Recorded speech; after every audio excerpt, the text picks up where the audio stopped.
Okay, let's read from God's Word. This is where the word of the Lord came to Jonah, son of Amittai. Go to the great city of Nineveh and preach against it. What? Do you mind if I tell my whole story? Oh. You're not going to believe where I have been the last 3 days. You see, my name is Jonah. And my wife and I, we were sitting on the porch having breakfast. Bran flakes, bananas. Just sitting and talking about a beautiful day overlooking the Mediterranean. There in our little city of Jonah. And as we talked that morning, we just had the most beautiful time of all. The shop was closed, Jonah's bag shop. And the phone rang.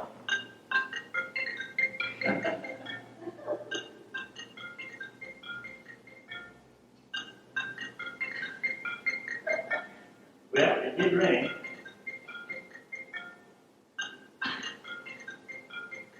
Hello? Hello, Jonah. Bell and Wait Shop. We're closed on the Sabbath.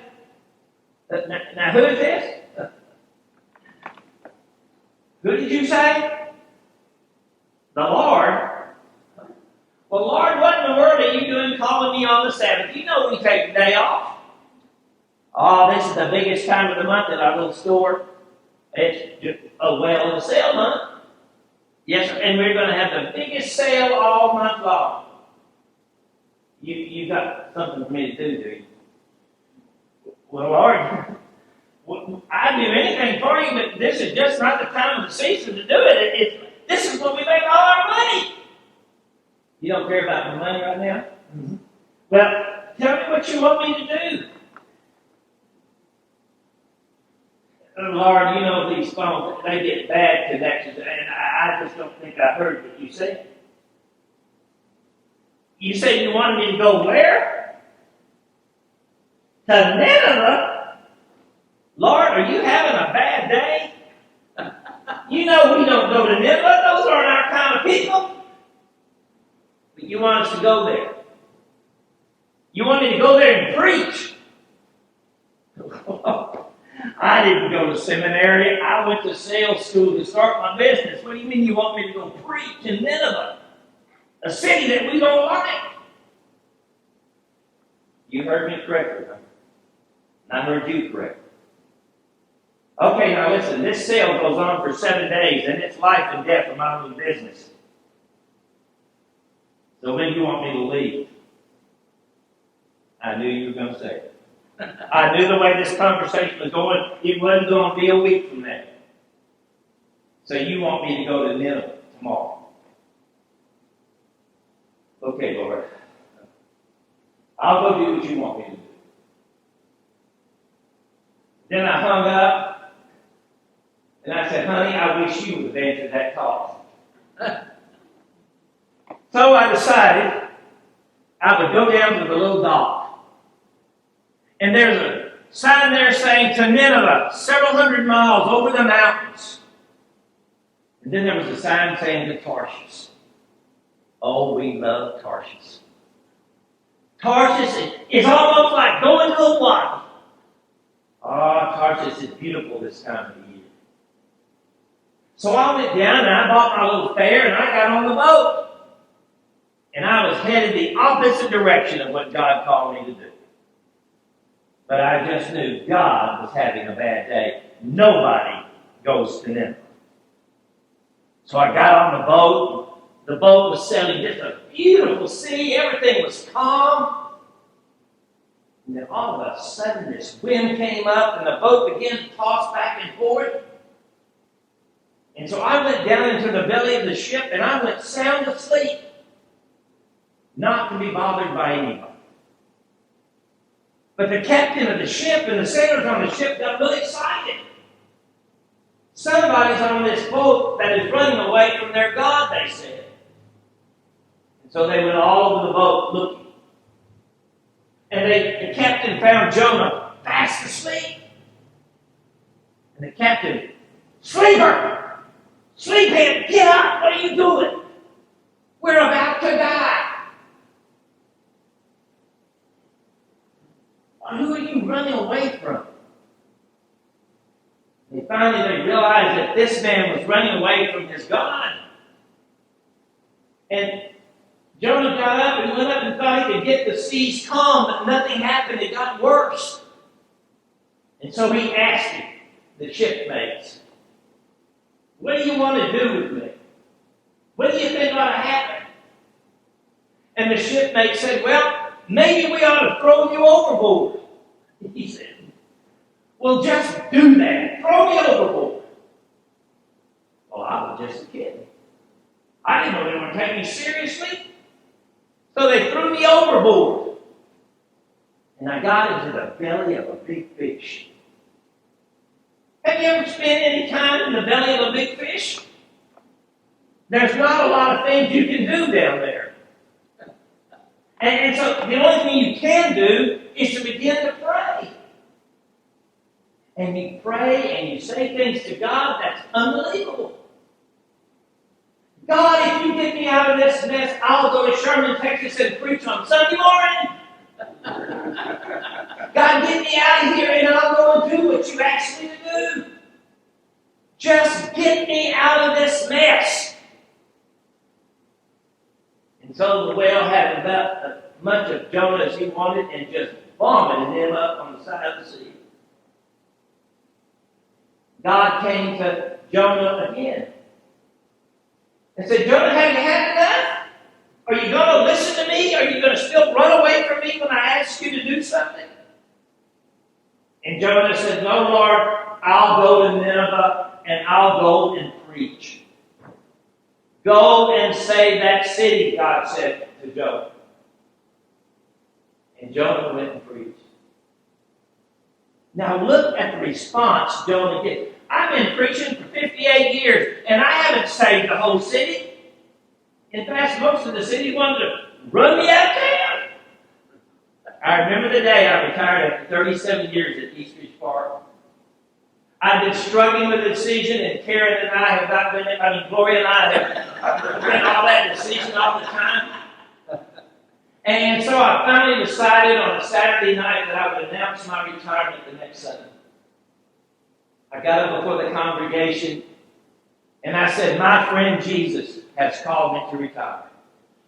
And I said it again, my friend Jesus has called me to retire. And then I hit the pulpit the third time.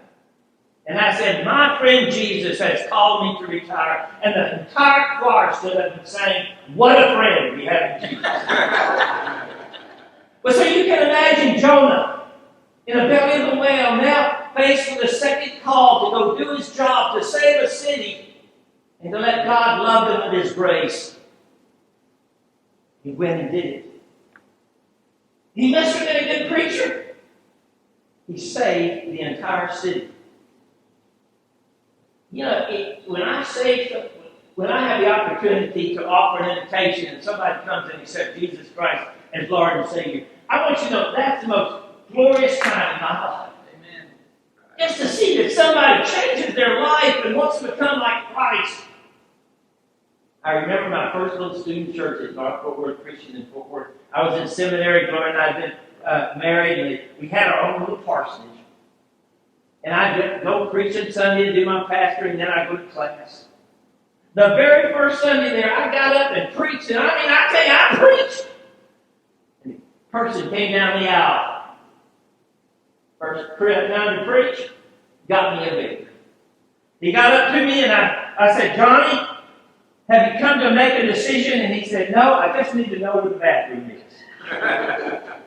I lost my first conversion to the John. And I can't imagine to this day Jonah feeling so depressed and upset because the whole city turned away from their sins and began to love God. Isn't that a marvelous thing? Can you imagine in the city of Sherman, if you read in the newspaper this morning, everybody in Sherman got converted today. Would you have a fellowship supper of gloom? Or would you be excited? So God allowed Jonah to preach. He wasn't happy with his results. And he finally now on the east side of the city of Nineveh. Just madder than the devil. Madder than the devil. God, why you allow this to happen? You knew it. You knew what the outcome would be, so why did you allow it to happen? These people I don't like are now all my brothers and sisters. I don't like that. Now it was hot on the east side of the city of Nineveh. And Jonah went over there to take a sun bath, and he didn't have any kind of lotion you put on to protect him from the sun. So God's heart went out to him, and he caused a little gourd tree to go right up over him and give him a shade like an umbrella. That's the kind of God we have. Even when we get mad at him and disappointed with him, he continues to love us with his grace when we don't deserve it all. Amen.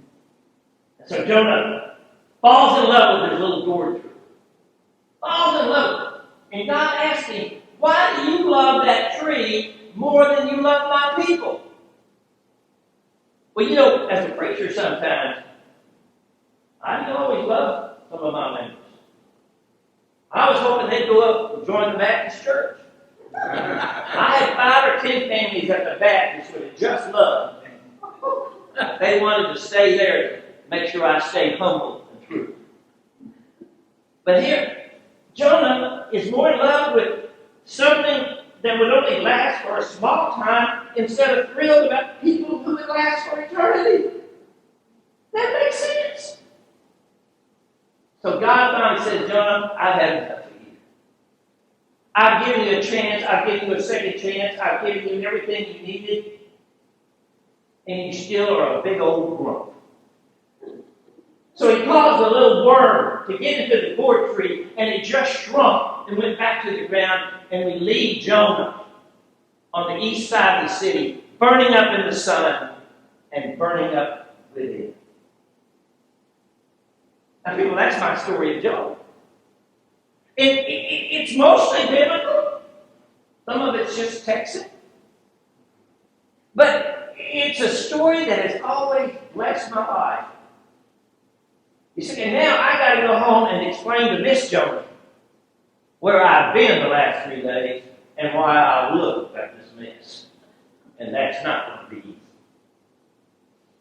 I want you to do me a favor today. I want you to read all these 4 chapters.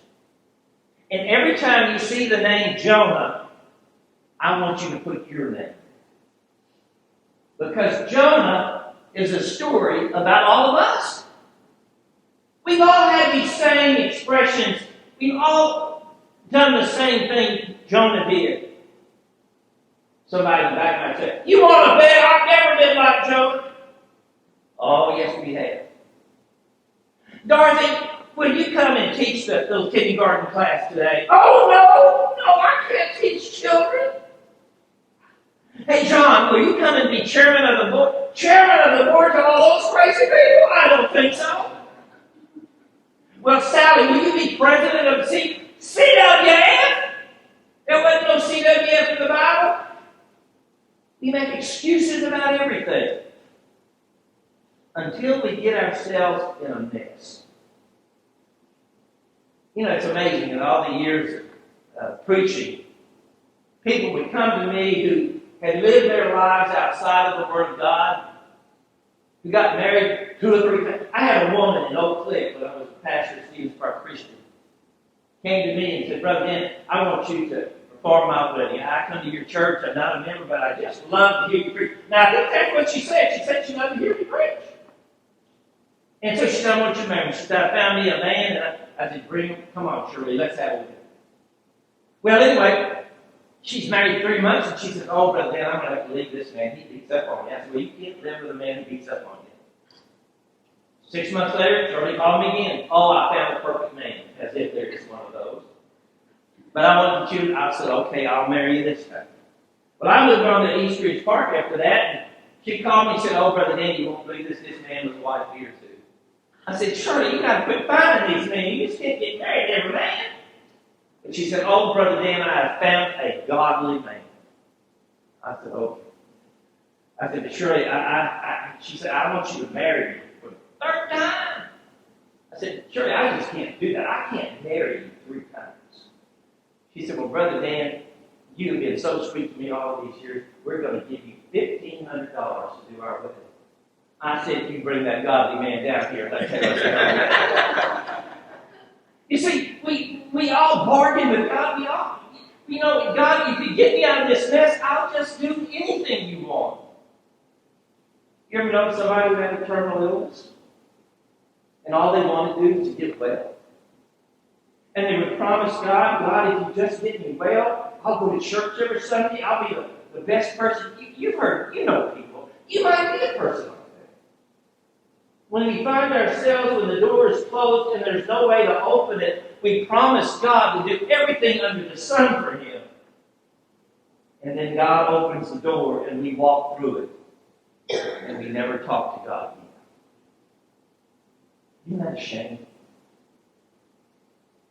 I wish I had the opportunity to be Jonah, but I do every day of my life.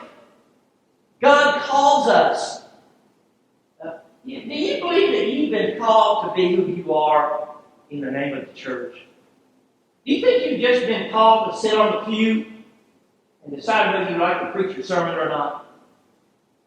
God calls all of us. The problem is we've got to respond to the call. There were 6 of us children in my family, and I just lost the last 2 brothers about a month ago.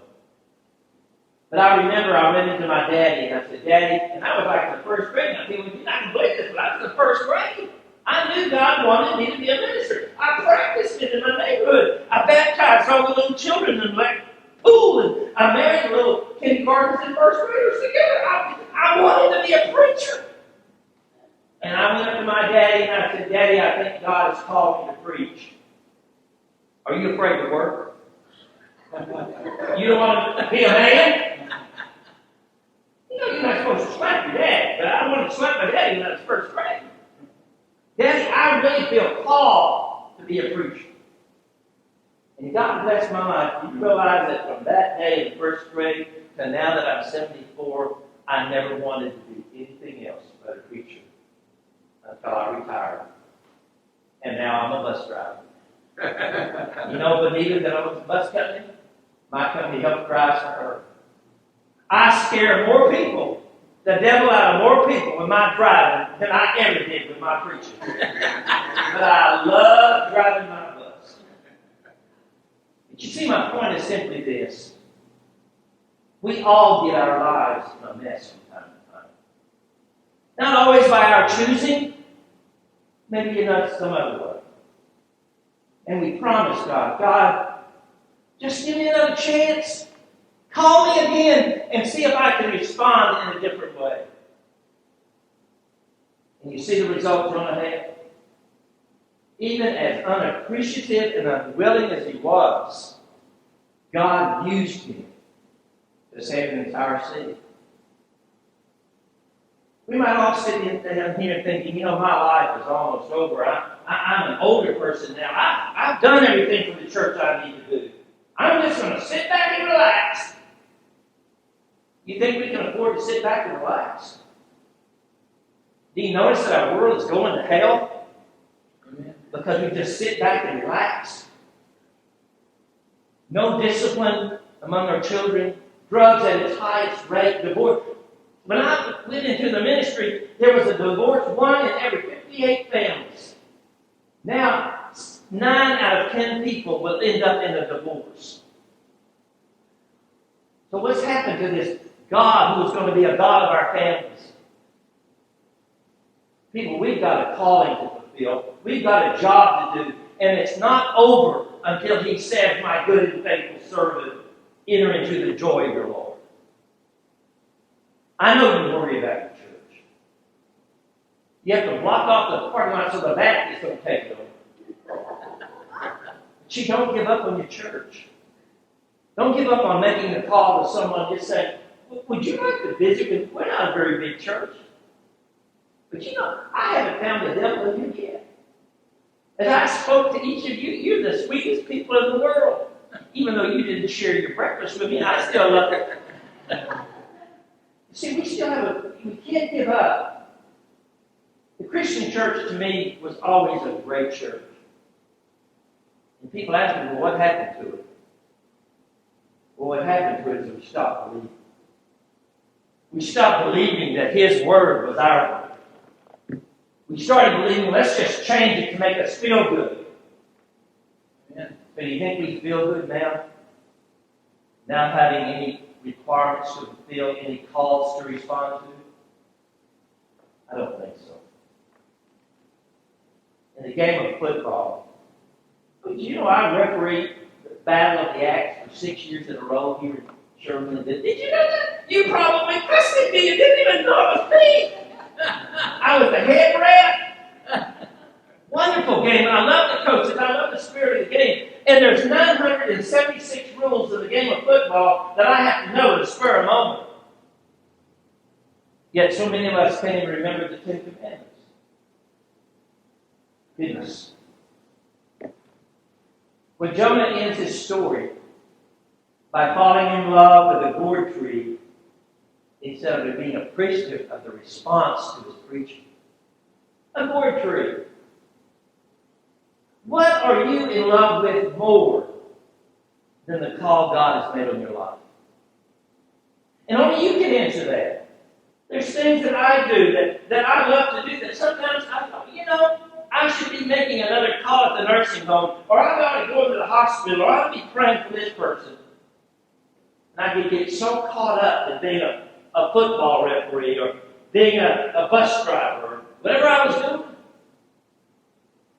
So we can't allow the gourd trees of our life to rob us of the joy of our service to God. So God just leaves Jonah on the east side of the city. Took away his suntan lotion and just let him experience the heat by himself. So go home today and put your name in the little name every time you see Jonah. And see if God's not talking about you and what you have done and what maybe you have failed to do in His kingdom. I'm going to close with a little story that I just love. It's about a little boy that lived in a community with the smartest man that ever lived. Oh, he was a smart man. And this little boy said, you know what I'm going to do? I'm going to do something to trick the old man to become a fool of the community. So he said, I'm going to do this. I'm going to go find the little bird, and I'm going to put the little bird in my hand, and I'm going to go up to the wise man, and I'm going to ask the wise man, what do I have in my hand, wise man? And if the wise man said, son, you have a little bird. Then he said, I'll ask the wise man, well, is the bird living, or is the bird dead? And so the little boy went and found his little bird, and he went and hunted for the wise man, and he finally found him, and he came up to him, and he said, oh, wise man, wisest of all, what do I have in my hand? And the wise man looked at the little boy and said, well, son, you have a little bird in your hand. And boy, the little boy knew he had it. He said, well, wise man, is the bird living or is the bird dead? The wise man put his hand on the little boy's shoulder. He said, now listen, son, the bird is in your hand. You do with it what you wish. People of Sherman, Central Christian Church is in your hands. What you choose to do